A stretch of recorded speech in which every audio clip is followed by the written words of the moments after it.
नमस्कार साथियों, चैनल में पुनः आप सभी का स्वागत है। देखते हैं आज नए टॉपिक के साथ पुनः उपस्थित हूँ। उपनिषद है ना, बहुत ही इम्पोर्टेंट चैप्टर है ये उपनिषद, है ना। उप का तात्पर्य क्या होता है? उप का तात्पर्य होता है समीप, है ना, और निषद का तात्पर्य होता है बैठना, यानी कि समीप बैठना। तो समीप बैठने का तात्पर्य क्या है? यानी कि ब्रह्मा विद्या की प्राप्ति हेतु, है ना, गुरु के समीप बैठना। यानी कि कह रहे हैं कि समीप बैठने का तात्पर्य यानी गुरु के समीप बैठने से मतलब इसका लिया जाता है। तो ब्रह्मा विद्या प्राप्ति हेतु गुरु के समीप बैठना, यह उपनिषद है। और उपनिषद में या उपनिषद एक ऐसा रहस्य ज्ञान है जो गुरु के समीप ही प्राप्त हो सकता है। समझ रहे हैं? यह कह रहा है कि उपनिषद जो होता है एक रहस्यमय ज्ञान है, रहस्यमय ज्ञान है, ठीक है ना। तो रहस्यमय ज्ञान की प्राप्ति हेतु गुरु के समीप बैठना क्या कहलाता है? उपनिषद कहलाता है। इसमें क्या, यानी इसमें ब्रह्मा विद्या का ही ज्ञान प्राप्त कराया जाता है। तो ये है छोटी सी बातें हैं। आगे तरफ देखते हैं इसका विषय क्या है। उपनिषद का विषय क्या है?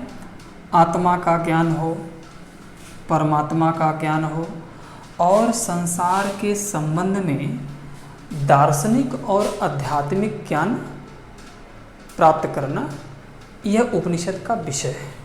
यानी कि दार्शनिक ज्ञान और आध्यात्मिक ज्ञान की प्राप्ति, यह उपनिषद का विषय है।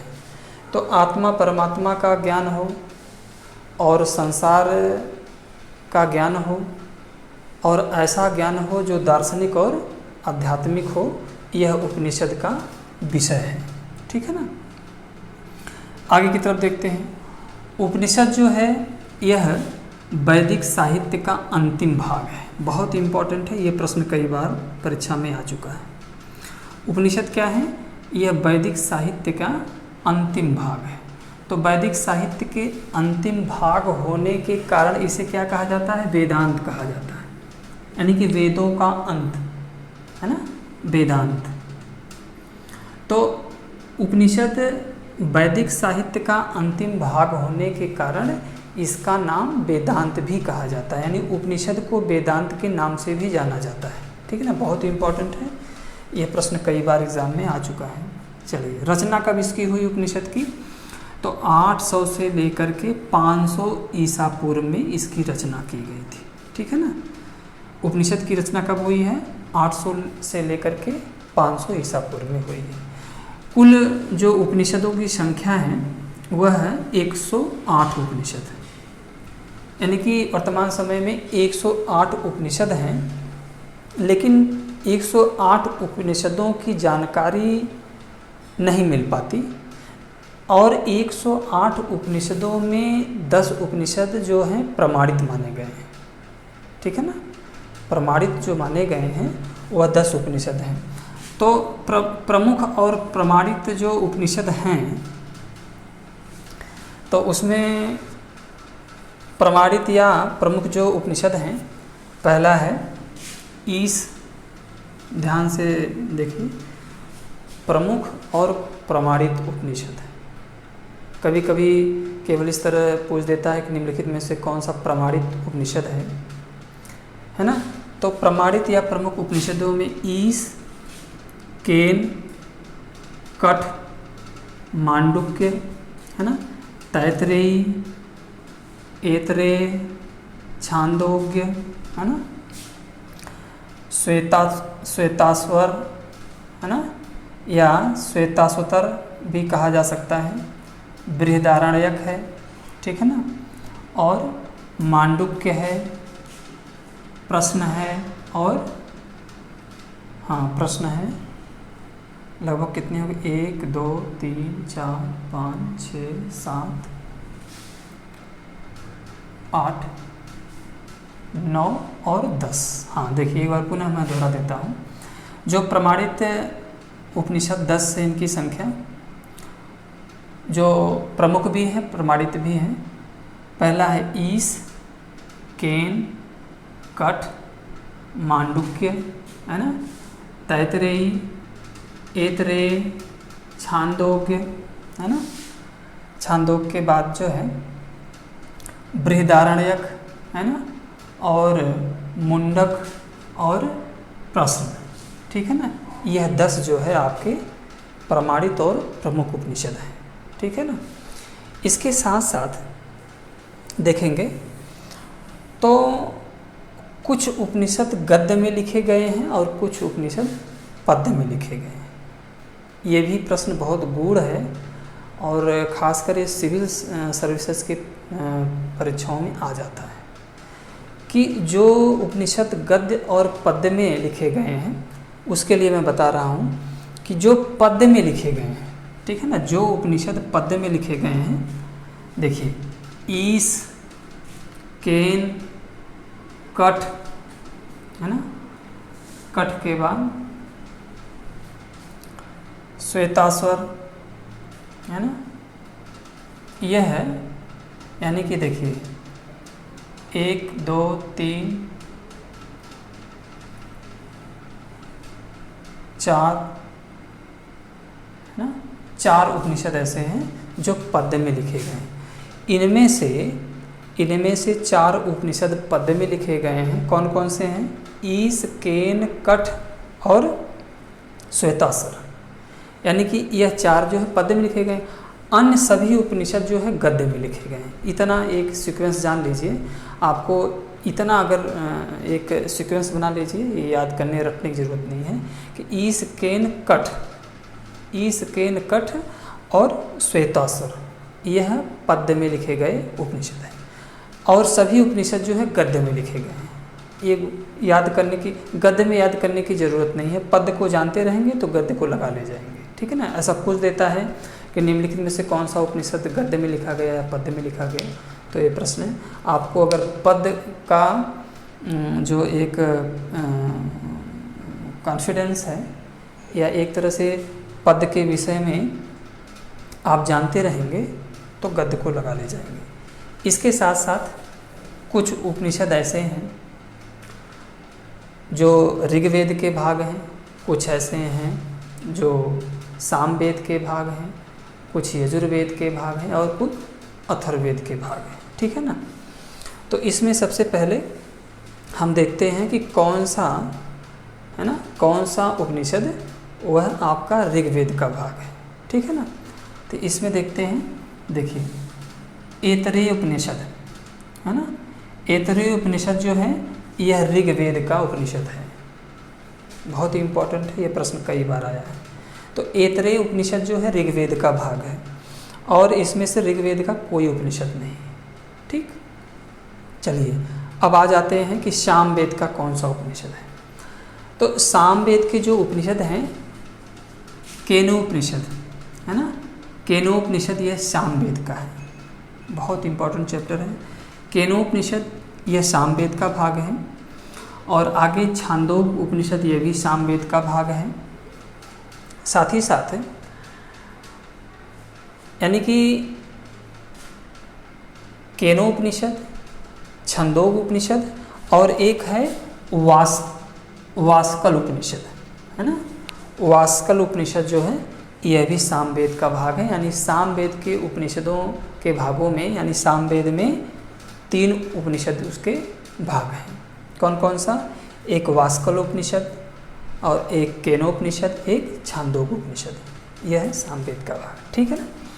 आगे देखते हैं यजुर्वेद के जो उपनिषद हैं, यजुर्वेद के जो भाग हैं उपनिषद के, वह हैं, देखिए ईशोपनिषद, देखिए यजुर्वेद का है ईशोपनिषद, ठीक है ना। कठोपनिषद और तैतरीय उपनिषद, ठीक है। उसके साथ है श्वेताश्वर उपनिषद, बृहदारण्यक उपनिषद, है ना, और मैत्राणी उपनिषद।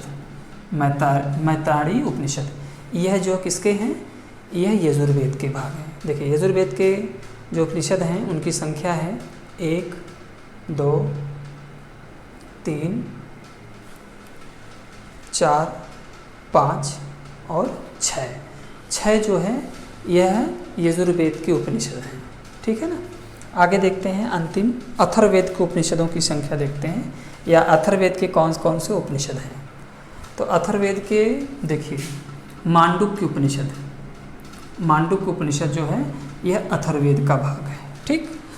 मांडुक्य उपनिषद के बाद जो है मुंडकोपनिषद है ना, मुंडकोपनिषद यह अथर्ववेद का भाग है। प्रश्नोपनिषद यह अथर्ववेद का भाग है। तो कितने हो गए अथर्ववेद के, देखिए 1,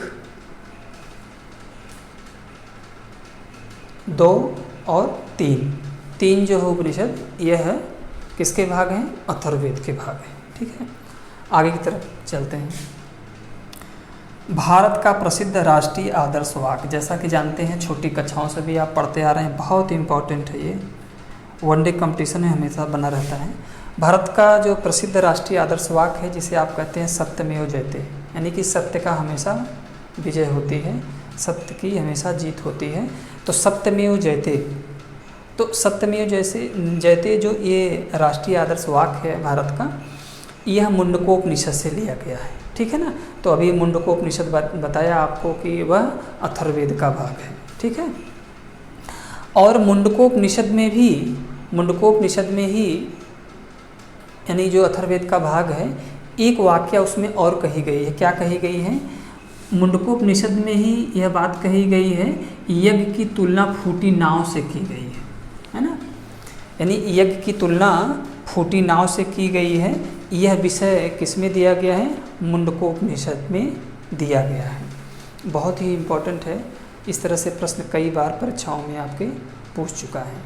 तो यह इस प्रकार से प्रश्न आते रहते हैं। अगला देखते हैं। तो सत्यमेव जयते मुंडकोपनिषद से लिए। आगे देखते हैं कठोपनिषद है। कठोपनिषद को मैंने बताया था ये यजुर्वेद का भाग है। तो कठोपनिषद में क्या दिया है, यक्ष और नचिकेता संवाद का वर्णन दिया गया है, ठीक है ना। यक्ष और नचिकेता संवाद का वर्णन किसमें मिलता है, कठोपनिषद। बहुत ही इम्पोर्टेंट प्रश्न है, ये भी कई बार कंपटीशन में आपके पूछ चुका है। अगला है श्वेतासर उपनिषद। तो श्वेतासर उपनिषद में सबसे पहले सर्वप्रथम भक्ति का उल्लेख, सबसे पहले यानी भक्ति शब्द का सबसे पहले अगर उल्लेख कहीं मिलता है तो वह कहाँ मिलता है, श्वेतासर उपनिषद से मिलता है। तो श्वेतासर उपनिषद जो है यह हमने बताया था यजुर्वेद का भाग है, ठीक है ना। और यह किस में लिखा गया है, पद्य में लिखा गया है। तो इसमें ही सर्वप्रथम जो है भक्ति शब्द का उल्लेख इतिहास में आता है, ठीक है ना। और अंत में आपको बताया ही था एक बार कि वास्कल उपनिषद जो है यह सामवेद का भाग है, ठीक है ना। इस प्रकार से प्रश्न जो है आपके कंपटीशन में पूछता है। अब ये आपको बता दें कि जो प्रश्न परीक्षा में पूछता है कि हाँ, ये पूछता है उपनिषद का विषय पूछता है कि उपनिषद में किन विषयों का उल्लेख किया गया है। तो आत्मा, परमात्मा और संसार के दार्शनिक और आध्यात्मिक विषयों का वर्णन किया गया है। हाँ, ये भी पूछता है कि उपनिषद जो है वैदिक साहित्य का अंतिम भाग है, उसे क्या कहते हैं, तो वेदांत कहते हैं, ठीक है ना। और कुल 108 उपनिषद हैं, ये भी प्रश्न कई बार आ चुका है। प्रमुख उपनिषद कौन से हैं, ये प्रश्न पूछता है। प्रमुख उपनिषद के साथ साथ ये भी पूछता है प्रमाणित उपनिषद कितने हैं, ये संख्या 10 है उनकी। कौन सा उपनिषद गद्य में लिखा गया, कौन सा उपनिषद पद्य में लिखा गया, अभी बताया ही मैंने। कौन सा उपनिषद ऋग्वेद का भाग है, कौन सा उपनिषद यजुर्वेद का भाग है, कौन सा उपनिषद सामवेद का भाग है और कौन सा उपनिषद अथर्ववेद का भाग है, ये प्रश्न बराबर पूछता है।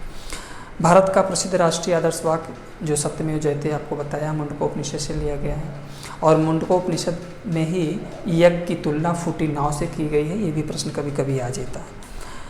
यक्ष नाचिकेता संवाद का वर्णन जो है यह कठोपनिषद में दिया गया है, ये भी प्रश्न कई बार आता है। भक्ति का सर्वप्रथम उल्लेख जो है श्वेताश्वर उपनिषद से मिलता है, ये भी प्रश्न कई बार पूछा जा चुका है। और वास्कल उपनिषद जो है ये सामवेद का भाग है, ये भी प्रश्न कई बार आ चुका है। तो मुझे विश्वास है कि वीडियो आपको ज़रूर अच्छी लगी होगी। यदि अच्छी लगी होगी तो चैनल को ज़रूर सब्सक्राइब या शेयर करिएगा। अगले क्लास में फिर आपसे मिलेंगे। वेदांग यह नया चैप्टर होगा। तब तक के लिए बहुत बहुत शुभकामनाएं। बहुत बहुत धन्यवाद।